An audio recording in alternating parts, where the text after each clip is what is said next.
सबको मेरी राम राम।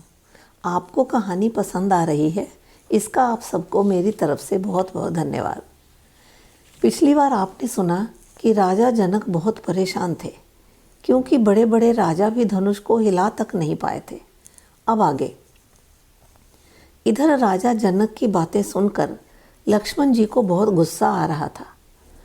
राम जी तो शांत थे, वो जितने शांत थे लक्ष्मण जी उतने ही गुस्से में थे।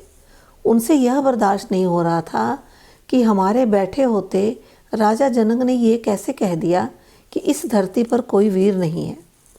लक्ष्मण जी ने अपने बड़े भाई राम को प्रणाम किया और कहने लगे कि यदि आप आज्ञा दें तो मैं इस धनुष को गेंद की तरह उठा सकता हूँ।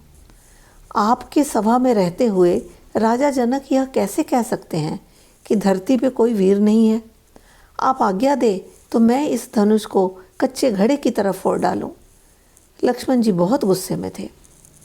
राजा जनक ने यह कहकर कि यहाँ कोई वीर राजा नहीं है, हमारा अपमान किया है। राम जी ने जब देखा कि लक्ष्मण बहुत गुस्से में हैं तो उन्होंने उसे प्यार से अपने पास बुला लिया और उन्हें शांत कराया। अब मुनि विश्वामित्र जी ने राम जी को आज्ञा दी कि राम जाकर धनुष तोड़ो और राजा जनक की चिंता दूर करो।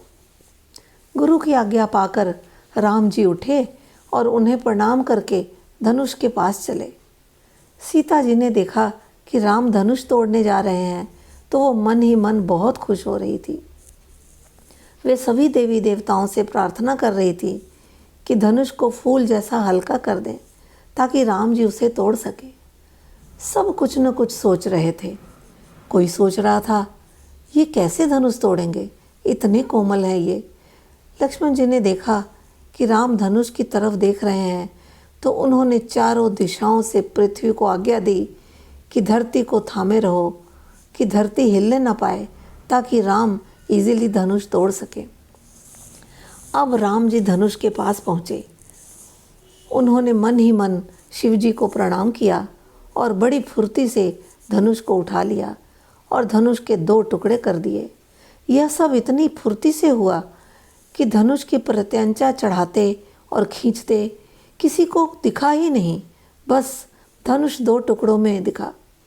धनुष टूटा देखकर सब राम जी की जय जयकार करने लगे। सीता जी बहुत खुश हुईं। उन्होंने राम जी के गले में जयमाला डाल दी। देवता फूलों की वर्षा करने लगे। सारे लोग बहुत खुश थे। सब राम सीता की जय जयकार कर रहे थे। राजा जनक की चिंता मिट गई। सब बहुत खुश थे। शहनाइयाँ बजने लगी। जो राजा धनुष को छू तक नहीं पाए वो गुस्से में आपस में बातें कर रहे हैं कि सिर्फ धनुष तोड़ने से सीता राम की थोड़े हो जाएगी। राम को हमारे साथ युद्ध करना पड़ेगा।